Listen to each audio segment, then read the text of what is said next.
ABC for the Ozarks, covering our community. This is KSPR News at 4. Sunday, May 22nd was a Sunday like every other Sunday. The beginning of the day was just like any other day. Normal Sunday afternoon. Then the weather started changing. Everything looked bad, and it just kept getting worse. Oh my gosh, what is that? It's like gray, dark cloud. You could tell it was a tornado. I've seen storms come in before, but it was huge. This is a Jeff Trusty storm chaser. I have a large destructive tornado on the ground doing massive damage. It hit, and I thought it never would quit. It's a massive tornado doing massive destruction. Started taking the station apart. My wife and kids, it was about 3/4 of a mile away. The roar was deafening. The train is going by, and it's on its way, and there was no train. It sounded like a beast. I started hearing all this breaking glass. It sounded like a machine gun went around. I really thought we would die. Just thinking we're going to die. I mean, we weren't coming out of it. I prayed for the Lord to protect us. I started praying. I feel like I was spinning down, so I was probably being picked up at that time. Then suddenly the door was off the hinges and was falling on us. I saw the entire front of the store lift off the ground. Wall fell on my head and pushed my head down between my legs to the dirt. I remember looking up and watching the roof peel off the house. Within seconds, the house came apart. I kept trying to tell them to hold on, and I could see Zachary laying there. He didn't make it. He died. The wind was just too strong for me. It ripped my kids out of my arms. I held on to them as long as I could, but there was nothing I could do. I was trying to be brave, but I had no idea if we were going to live through this. Oh my God!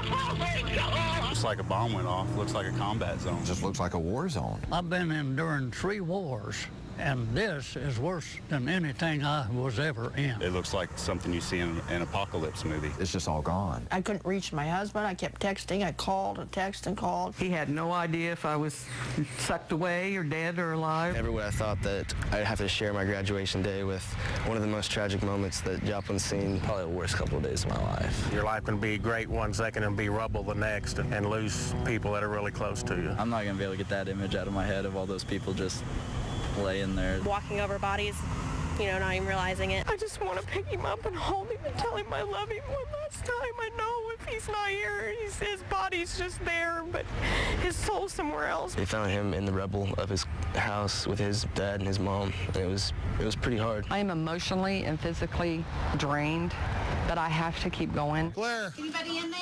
Those big heavy slabs of concrete that were the walls of the Home Depot have fallen down onto the concrete floors. My father went to let them in, and when the tornado struck the building and killed all 4 of them. I broke my ribs holding the wall to keep it off his head. I had nails in my back. I was holding the roof up to get everybody else out. But he dove on top of her and protected her, and he lost his life. He basically carried me holding my shorts and my arm over all that debris. Felt like I could pick up anything and help anybody. I remember a hand touching me on my left shoulder, and a voice told me, everything's going to be okay. I never did get scared. I think the Lord just gave me a peace about it. We're grateful to be alive, for sure. We're thankful to be alive, and I'm not complaining about anything. We're just glad we're alive. It's a natural disaster here, but it's not a spiritual disaster. It's really a spiritually uplifting experience to see all these people come out. The most important thing is you have faith and courage to go on.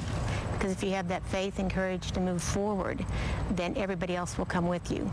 And then the future is bright again. God has his hand on people, and he had his hand on Joplin.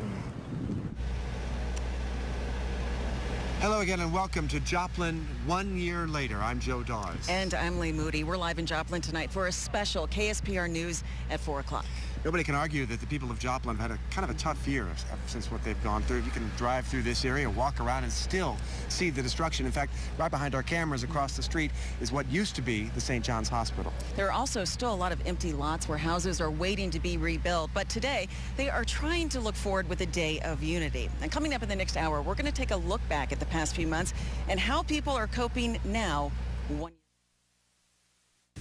We'll visit once again with the mother we remember well. My gut as a mother is that Zachary's gone. She spent days looking for her 12-year-old